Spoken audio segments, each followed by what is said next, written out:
Set.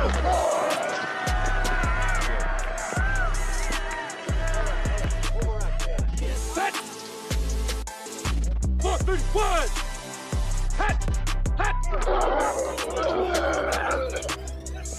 Hey, what's up, everybody? Welcome to the Sunday Morning Quarterback. Today, we are three pastors who love ministry, leadership, and sports. Some of my best friends in the world, Pastor John Richardson, coming from Richmond. It's like the episode or the movie The Replacements on here today, man.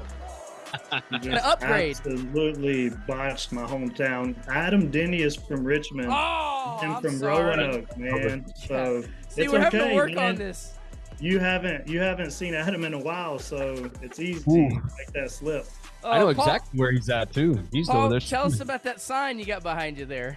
Well, I mean, it explains itself right now. Basically, all that you have is just abandoning ship and saying the pool matters more to me Adam than does hanging out with love friends or a gospel-centered conversation. So that's just kind of where I'm going to leave that right there. Whew.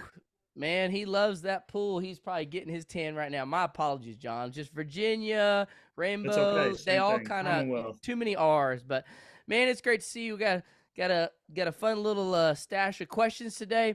And guys, football is finally here. It's close, and so we're going to talk a little bit about the sports lay of the land. But John, I'm going to start with you. Everybody's excited. Football time is back. Tennessee and Virginia are coming up this week. And so what are some of the things that you're watching? What are some of your early playoff predictions? What's on your radar? Yeah, I was actually writing some things down as I was thinking through this. So I'm not just going to shoot from the hip here because a lot of Tennessee fans are going to be out there listening with a lot of empty dreams, and I don't want to put them on blast. But let's just name a couple playoff predictions to get this out here. First is Alabama is going to return to form. They're going to return to form. They have two great coordinators that are going to come through and revamp. They're going to make it to the playoffs. It's going to be a fight, but I think they're going to make it all the way, including Georgia in that conversation. Always, they just continue to reload. Pretty sure Smart's paying out some hefty price tags to get players in there, but I can't confirm that. We just assume that. That's a part of the conversation. On paper, number 3 is one of the best rosters college football is Texas. They've dropped a game here or there that's booed them out, but honestly, when you look at who they have starting versus any other team, they could absolutely win it on talent alone. And I think this is year. I think truly this is their opportunity and their shot to jump in there and make a splash. And then finally, the sleeper, although came in last year, probably would have give a much better effort in the college football playoff game. I think Michigan Wolverines are going to put it together this year. I think they're going to I think they got a great backfield. They have a great defense, and they're going to be my sleeper-ish pick there. That's pretty good. John, you want to give us being in Virginia, what are you forecasting for that UVA game?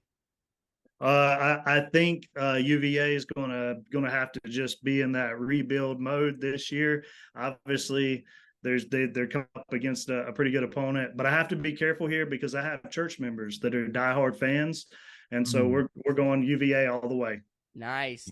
You know, if Adam were here, I don't know which direction. One day he's with Liberty, next day he's with Carolina, next day he's with this team and that team. I can't even keep up. But Paul, what's your prediction for that team down there in South Beach? Nah, I'll be nice. Look, man, I always have high expectations for Miami. I love Miami, but I'll be honest. They are rebuilding. Okay, so I'm comfortable with, let's say, you know, if it's over a 500 year, they've got a decent, you know, hey, they did good. I'm happy with that. I'm perfectly fine with that. I'm not setting myself up for some 10-2 season or anything. That's not gonna happen in Miami right now. So I mean, if Cristobal can start getting things in order, I'm excited to see TVD out there on the field. Hopefully he stays healthy and things will continue to go well. I think we got a great quarterback with TVD. And so, you know, that's the things that I'm looking forward to. The ACC is a tough, you know, division now with a lot of upcoming teams that are there. And so I see them, you know, maybe at a bowl. I don't know. There's like 500 different kind of bowls, but you know, whatever bowl they end up with, they might be playing against Texas Yep. Tech or something like that, you know. But Paul, we know that country meets Cuban, and your real team is Alabama. I see you repping that A all the time with your wife. I don't know if you do it just to appease her, but I know you got a little crimson in you. You think Alabama's going to recover like John?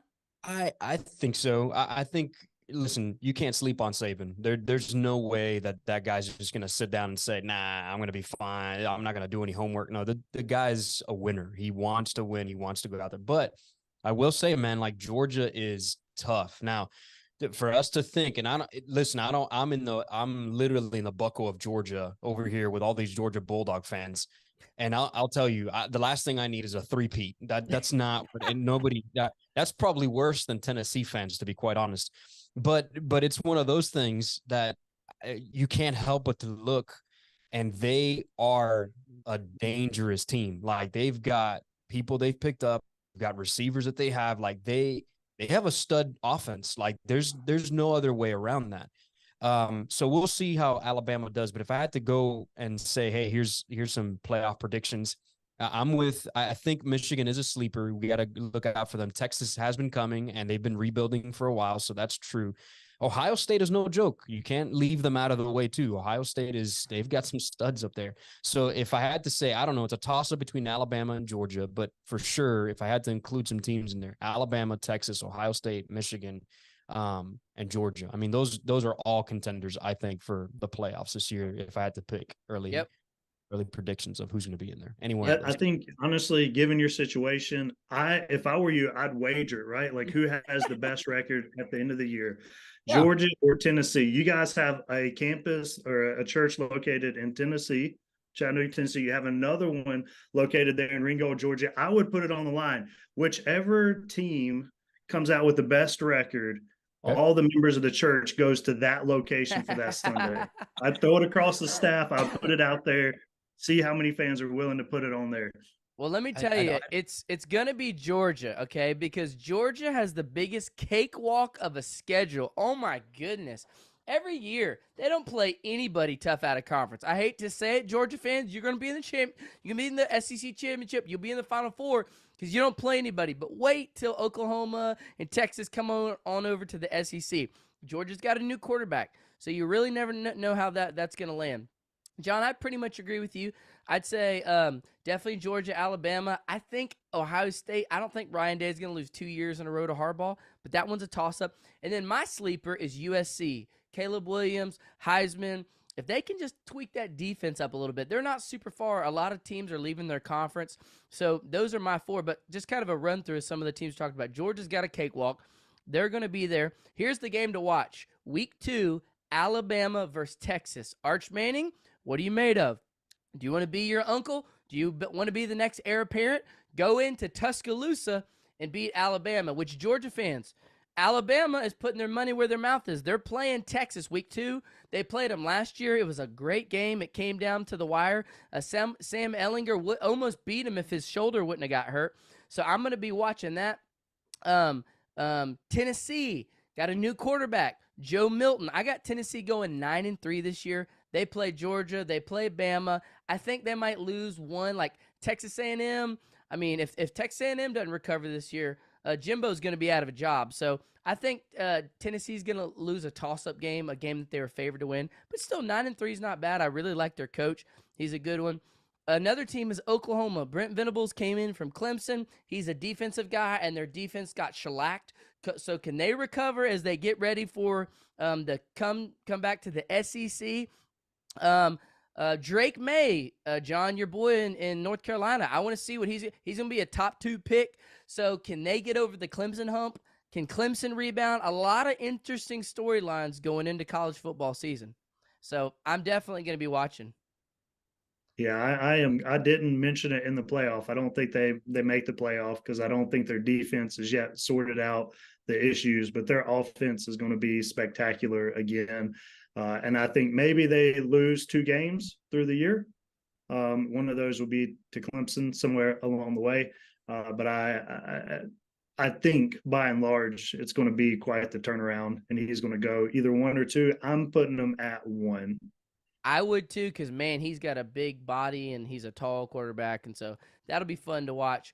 Hey, let's segue into NFL. We're in in light of training camp, we're going to talk today about our NFL quarterback preseason power rankings.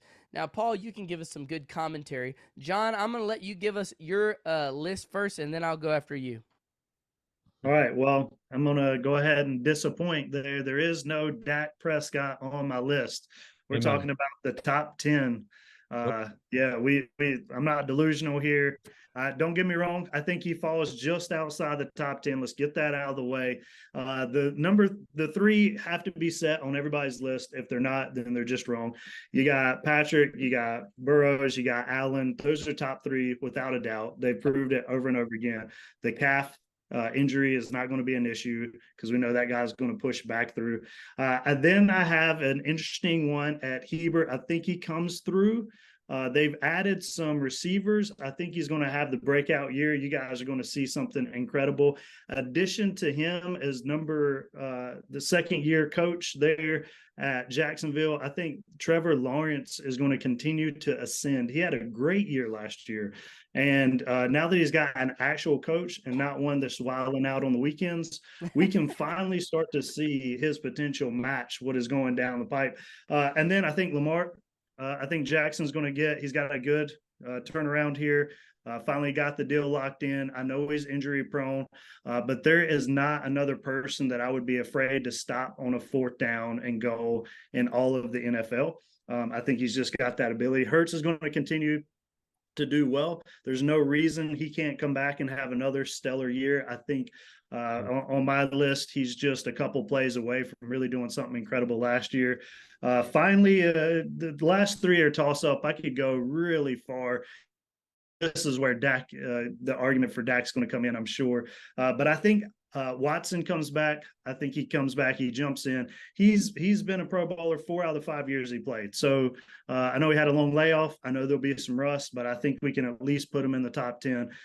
Finally, I think you have Jones there. You got the running back comes back, Saquon. He's going to have an opportunity to really have a breakout year, start to shoulder some of the responsibility. And this is the one that's going to get me in trouble, but I am a believer. We got to go with Purdy coming out of San Fran. I think he's going to continue to press into this coming year, and he's not going to be a fluke this year. People are going to look around and say, maybe this guy's the real deal. And honestly, probably could have had a good run last year if not for a couple injuries. So just a couple to name the list. Sorry, Dak is not on there. Let me finish up with this. I am so glad we can make this happen without Joe Frajowski here to jump onto this conversation. So, oh gosh, I'm just gonna. I like Brock Purdy, but Mac Jones. Oh, John, come on. He got all that money for What has he done, Mac Jones? All right, my list looked pretty similar to yours. Mahomes, Burrow, Allen. A lot of people are underrating Aaron Rodgers. I think he's going to shut up some haters. I think he's going to come out hot. I got him at 4. I agree with you. Justin Herbert, 5. Here's my only fear with Justin Herbert. He's getting Kellen Moore, the former Cowboys offensive coordinator. He calls plays individually. He doesn't call a scheme or a concept. So you're going to see a lot of trick plays, a lot of inconsistency. He lets the game dictate his play calling rather than his concepts on offense and his strategy dictate the game. So Boy Wonder, we'll see how you do with him. I agree with you. Number 6, Lamar. Am I frozen again? No, you're good. You're good. Okay. You're Lamar, doing great, man. Awesome. Lamar, Odell, I want to see. Odell's got a lot to prove. Can the ACLs hold up?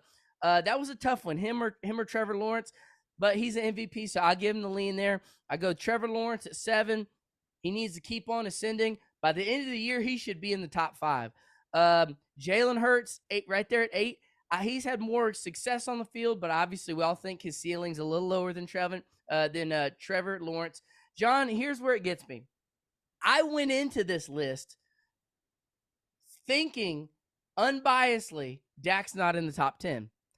And I did. And then I was sitting here at Mean Mug, and I pulled up the whole NFL. And I was sitting there looking, and I was like, I can't put Dak in the top 10. I was like, I'm going to look like a homer. But then I just couldn't do it because here's why. Okay, let me just tell you. Matt Stafford hadn't played in a year and change, okay? Who knows? He almost retired. Who knows what Matt Stafford has left? Derek Carr got cut by his team, and then they paid him to go home, okay? I can't put him in. Deshaun Watson looked like trash the last half the season he'd played. He hadn't really played meaningful football in 3 years. Ryan Tannehill, come on. Tua hadn't even played half a season. And I like Tua, and Tua Oh, he might be got top hurt, 10. dog. Come on, man. He's only played 1 year, though. Tua, like, who knows if Tua's going to get bopped out the Played through first like game. 5 concussions, bro. And then, And wait, like in his defense, he also played better concussed than Dak played regular, bro. oh, stop. You know that's not true. And then It's Jared true. Goff. It's And then true. Jared Goff played good. It finished well against the Lions, but he couldn't make the playoffs, and he's Jared Goff. So I really, really tried. And John, you and I both know Kirk Cousins is not better than Dak. I don't want to hear it. He's got the best receivers of all time. So even though I wasn't trying to do, I was trying to keep him out. I got Dak at 9, Kirk Cousins at 10. I have no problem. Like, between 9 to 15, it's interchangeable. If you say Stafford, no problem. If you say Carr, if he's playing good, no problem. Deshaun, I think Deshaun is better than those guys, but I got to see it. And so Dak on his best day can be top 7 to 10. Dak on his worst day can be 10 to 15. So the fact that he won a playoff game, and the fact that, he carry, like, when he can carry some games, he can't carry consistently. He is not a top 5, definitely not. He's right there on the cusp of 9 to 10, but so is Kirk, so is Stafford, who throws a lot of picks, so is Derek Carr. So I feel like that's pretty respectable. Wouldn't you agree? Hey man, I'm gonna let you have your list. I mean, Paul's here analyzing the list. He's the one that's gonna fill in the gaps. We could disagree, certainly. I'll say this though. Let's just put it out there. First 7 games, you're gonna get the top 10 Dak. No question about it. I think he's gonna play well. Last 7 games, historically, you're gonna get number 14 seed Dak Prescott. And to be honest with you, I'm really concerned. Well, see, here I agree with you. Go ahead, Paul. I was just say, if I had any commentary on it, it's like, look, John proved it. What I was going to say, which was, are you going to question the reliability of what Dak Prescott can do in the first opening 7, 8, however many games? But to put him at elite, where you have him. Oh, I know that he's not even outstanding. He doesn't even make the top 10, in my opinion. Oh, okay. But he's a pretty good quarterback. Okay, and here's the thing: the issue is crunch time. That's been the thing. And I've been here on the podcast before. You guys have talked about that before. And so that's the thing with Dak is at crunch time, can he be who he is games 1 through 7, like John said? And I think that's the thing that people long for. And that's what I don't think pushes him even over the top 10, because you have other guys that can probably do that. Yep. Now, I agree. And that's where, even though I'm not a McCarthy fan, hopefully McCarthy will take the ball out of his hands, run the ball, let him be who he is. Dak's greatest skill is his leadership intangible, which when you're the quarterback of America's team, you got to have that. But anyway, we'll see. There's a lot of we'll know within the first 10 weeks who the top 10 guys are. Hey, let's end with this. Paul, I'll start with you since you're going to like this question the most. What is your favorite college football? And we're going to put this on Facebook like we did with the movie thing, because that blew up. And so we want to hear y'all's feedback. Paul, what is your favorite college football? You broke up again. Go back. Crap. Reset. Crap. Hey, Sorry. we'll just flash a picture of Dak up as a transition there. Yes, that's fine. That's fine. Always fading at the end. Always fading. Always fading. And then, am I good now? Yeah, you're good, man. Okay, cool. Okay. All right. Paul, I'm going to send it to you, and we're going to put this on the football community because we want to hear everybody's feedback like we did with the movies. Paul, what is your favorite college football nostalgia moment? And we know Miami has a ton. Oh, gosh. I can't get over the moments where FSU would either go wide left or wide right. I think that's some of the most iconic nostalgia moments in Miami Hurricane history. And it's just, there's no other way around it. And if you were at the Orange Bowl in that moment, either watching it live there or you saw it on TV, it was awesome. But yeah, wide left, wide right. That is classic Miami FSU rivalry football nostalgia in the hearts of a lot of Miami football fans, in my opinion. That's a good one. Alabama's got a lot too. John, what are some of your moments? What sticks out? I mean, I got to go to maybe one of the greatest championship performances in all of college football, and it's got to be Vince Young. 400 267 total yards, 200 rushing, 267 passing. And there's not a more hyped moment. I remember watching it when Vince is 14 seconds left to go, or 19 seconds left to go. It's fourth down and some change, and he walks it in, wins a championship. Underdog moment. They came in with a lot of hype. They got put down pretty quickly, and literally, Young single-handedly won the game. Put everybody on his back and walked it in. So I don't know if you can really eclipse that kind of moment for me. I agree. Great moment. I'll never forget watching that game. Man, that USC team was one of the most hyped up teams too. The greatest team of all time. And man, he just came and dominated. Another moment like that popped in my head was when Cam beat Alabama in the SEC championship. Cam went on a Superman run year too. I don't know if he was quite at the peak of Vince Young, but it was pretty close. Another one, Paul, that popped out, one of my earliest college football memories is a 2003 Fiesta Bowl between Miami and Ohio State. And it went to overtime. You had Ken Dorsey, and Miami was loaded back then. Not a good memory for me. Man. That was not a good memory Man, for you me. had I'm Jim still bitter Tressel. about that entire. Man, you had Jim We Tressel won on the that other game. side. That was baloney, bro. Man. I cannot believe the fireworks were going on. Oh, go back on the field. Go back on the out of here, bro. Let me throw in, since we're gonna cast in another one, we have to throw in the Appalachian Mountaineers went into the big house and put on maybe the greatest show in history, underdog performance. I was watching that game. I was excited. It was incredible. I was not wildly surprised because they had kicked around quite a few teams for 3 championship seasons there. And so that was great to watch. Yep. And then the last one for me, Paul, your wife will appreciate this. The kick 6. Actually, just kidding. She won't appreciate it. She'll hate it. The kick 6. Auburn beats Alabama, and the infamous player on the sideline. We were all at Temple together, and man, I remember Gene Lennon was going nuts when that happened. That was a pretty crazy moment too, when Alabama had to take the bow and Auburn won that night. Good moment. Excited for college football is just around the corner, and NFL's coming too. So fellas, let's jump into our ministry and leadership segment here. And we got some really good questions. You guys did a good job of kind of shaping our conversation. First, we're going to talk about ministry and leadership. And then to end it, we're going to talk a little bit more about Christian living. Paul put out a thing this week and just taking some questions from different people on the Bible and Christian living. But first, John, I'm going to come to you with this one, and we can all kind of pass it around the horn. Let's talk about young pastors. So here's the question, John. How do you equip a new upcoming pastor, and what are some important things to consider? Maybe theology or leadership or shepherding. What comes to mind? What are your thoughts on that? Yeah, and to be honest with you, some of this is according to our context right now. We have a lot of pastoral openings and seemingly not as many people that are willing to jump into those openings. Some churches are persisting 2-3 years in some positions opening, and we're not just talking about secretaries or something else. We're talking about main or student pastors, lead pastors, whatever.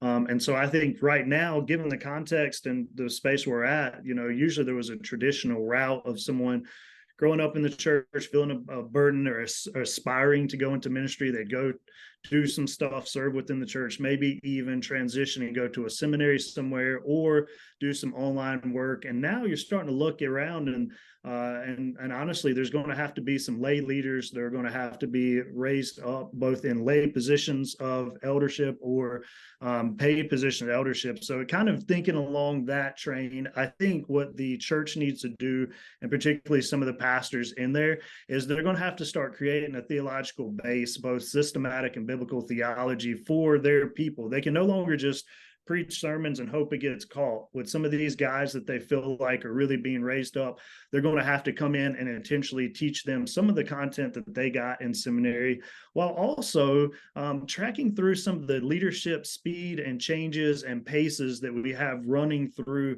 our lives that are at a heightened rate. John, a lot of good thoughts there. Paul, what sticks out to you?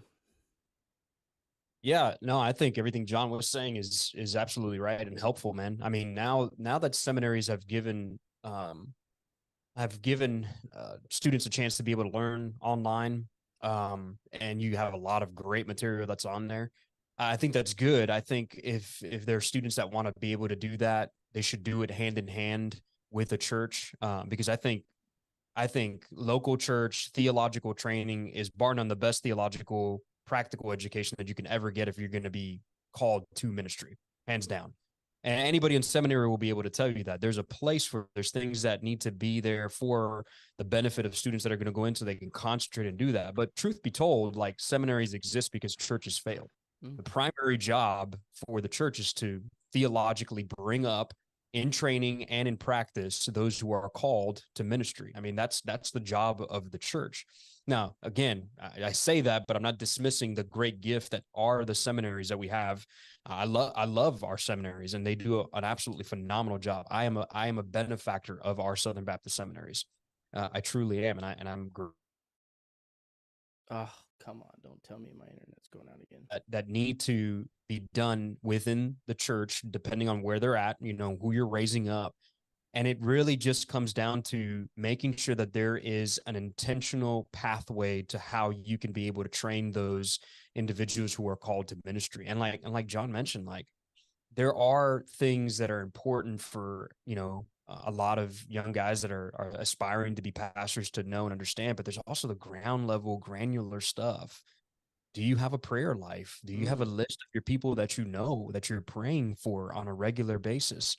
Are you about the business of, like John mentioned, like going and actually meeting the needs of those who are hurting? Like, have you gone to, a hospital visit where there's somebody on a bedside that's heard quite possibly the worst news that they could have ever heard, and you've taken the time to be able to sit with them, mourn with them, weep with them, pray with them? Like, those are all things that are part and parcel to the pastoral job.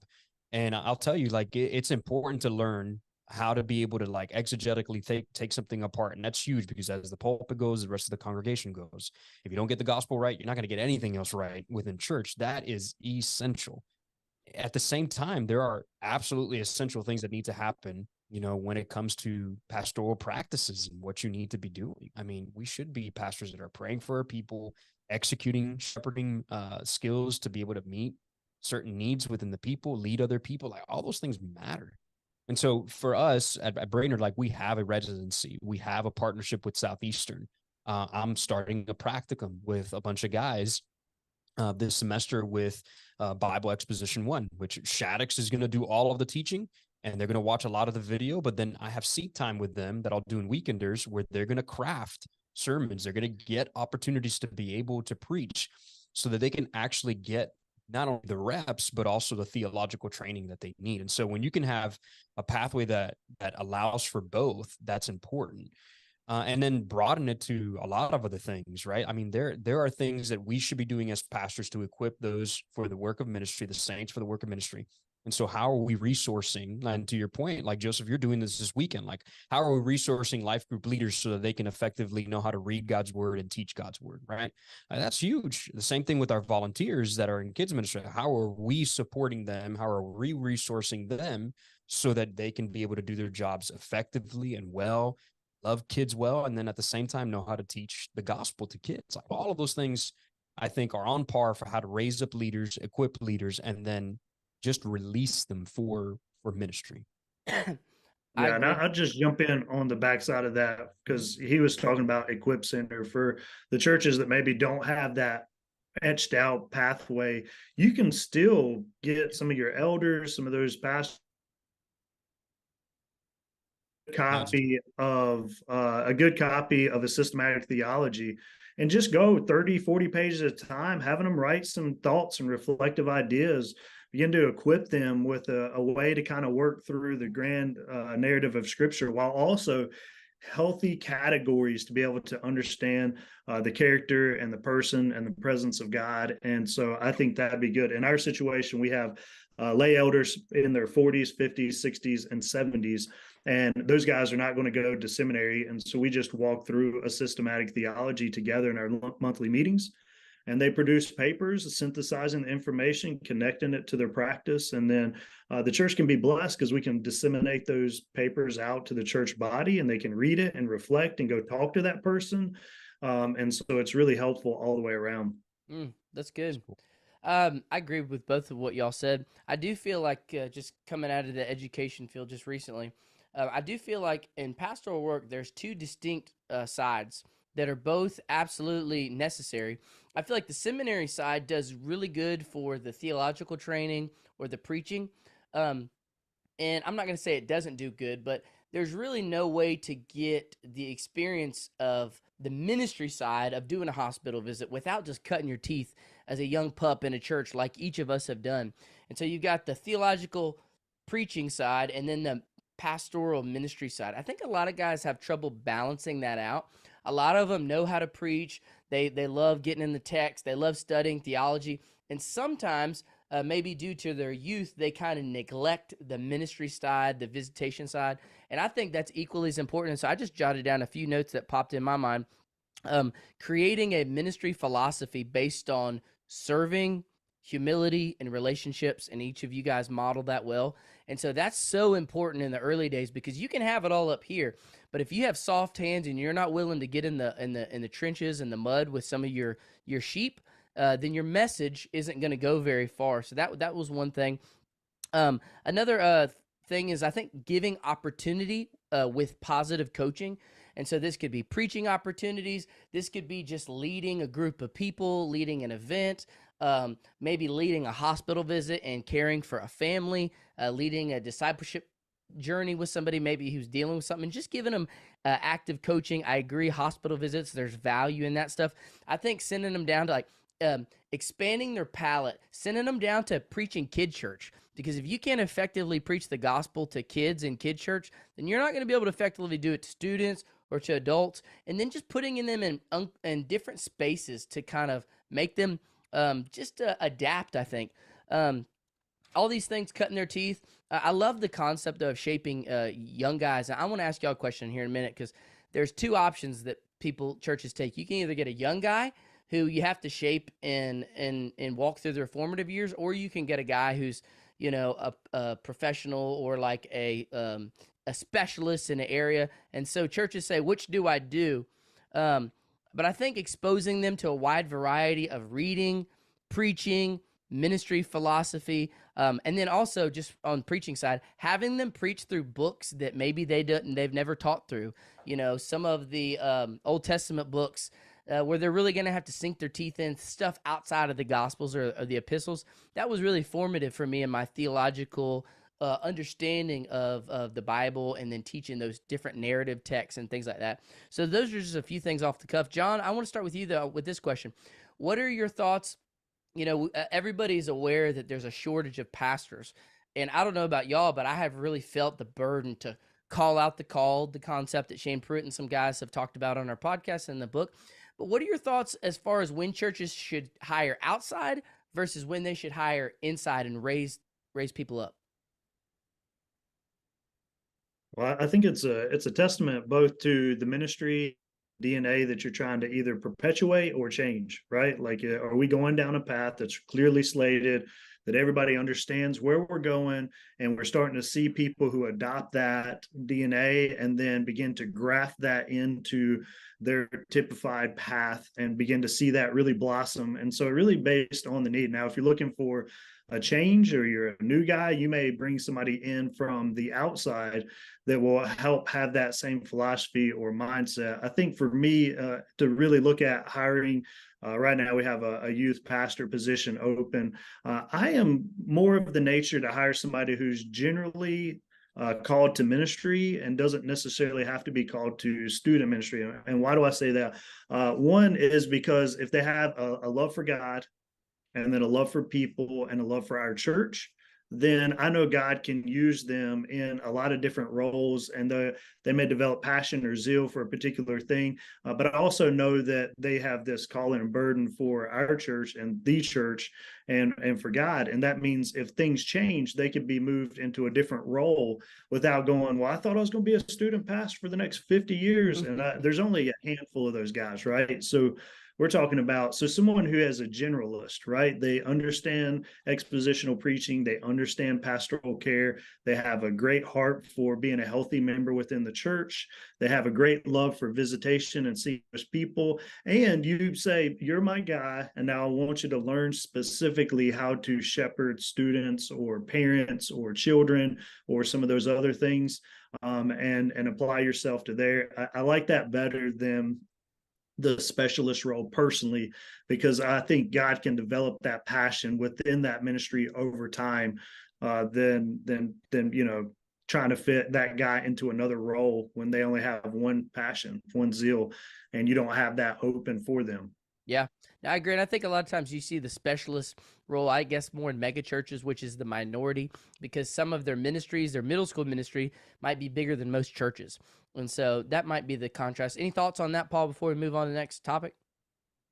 No, I mean, you guys summed it up. I mean, there's certain positions in larger churches that, you may not be able to find within, your own congregation, like we're looking for a communications director. Well, I mean, that's a role that's often befitting for a church that has a large number of people and has a lot of things going on. And so you need a specialist in that particular area.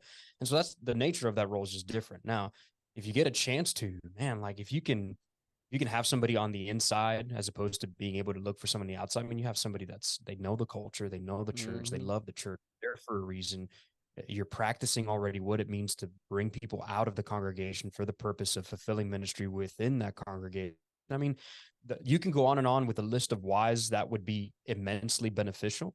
And that would be my first hire, is raise somebody up right there and let them fulfill the ministry that's in need there, because they have the burden to do so right from within the fold, right? And you're 50 steps ahead than bringing someone from the outside. But that doesn't mean that someone from the outside may not be a good fit. It really just kind of depends, because to John's point, like if the culture is not to raise up, then it would do you very well to find somebody that has that same mentality to raise up other people from the inside, so that now you have dual efforts. Right. It's not just you, it's you and another pastor that say, hey, raising pastors matters. And so it really just kind of depends on the context of where you're at and how that may fit, and yeah, mega churches are a whole nother beast.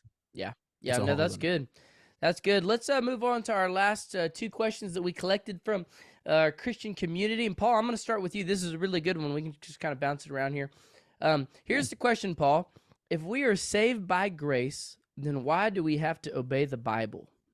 Yeah, so it's a good question. Oh, our old Greek professor decided to pull that one on us, man. So hopefully we can answer this one. Shout out to really K well. Wood. Yeah, man. Oh, Kevin Woodruff, bro. Yeah. So this is a really great question. I think a question that I think it's worth defining the terms, because if you don't really kind of define the term, being saved from, and equally as much, what are we being saved to, right? Because that's as important. But beyond that, I think what's even as much as important as answering those terms, answering the defining and answering those, what those terms actually are, is, why grace at all, right? like you got to begin there, I think, so that you can understand exactly what you're being saved to, right? Because,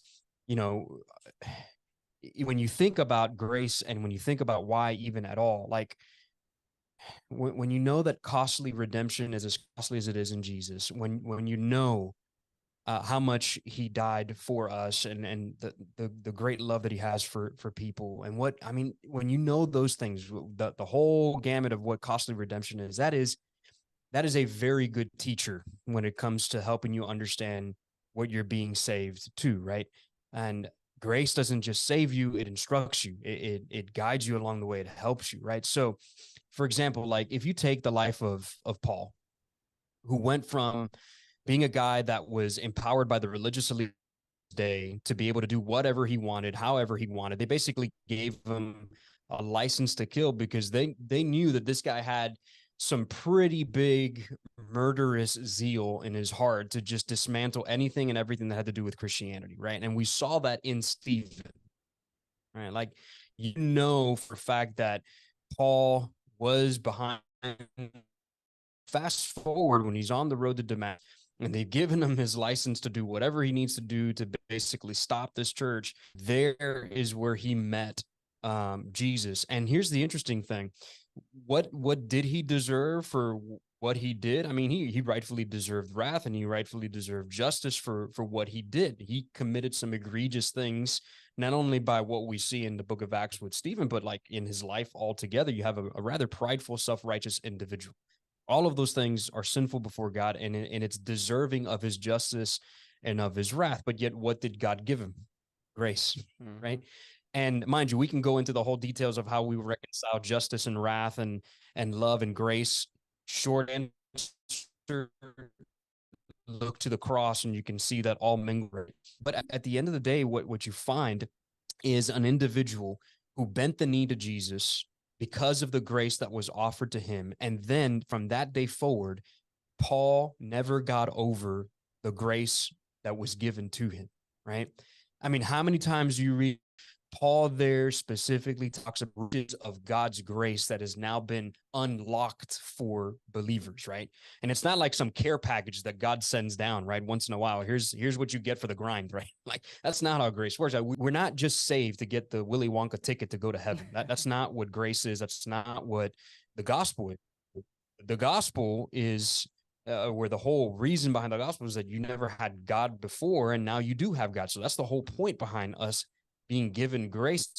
We're brought back into a relationship with God. And so when you know everything that you've been given, right, we obey what the Bible says because we don't take advantage or presume upon grace. We are overwhelmed by the fact that God was kind enough to give us what we don't deserve. And when you're overwhelmed at the fact that God has given you everything that he has given you in Jesus, that is where grace becomes an incredible teacher to be able to not only show you why you should obey, but good night. You don't want to somehow or another take advantage of that and act as if it's not a great teacher. When you know what you've been forgiven for, when you know, sudden you willingly, joyfully, thankfully, and lovingly say, I will live out whatever God desires for me to do.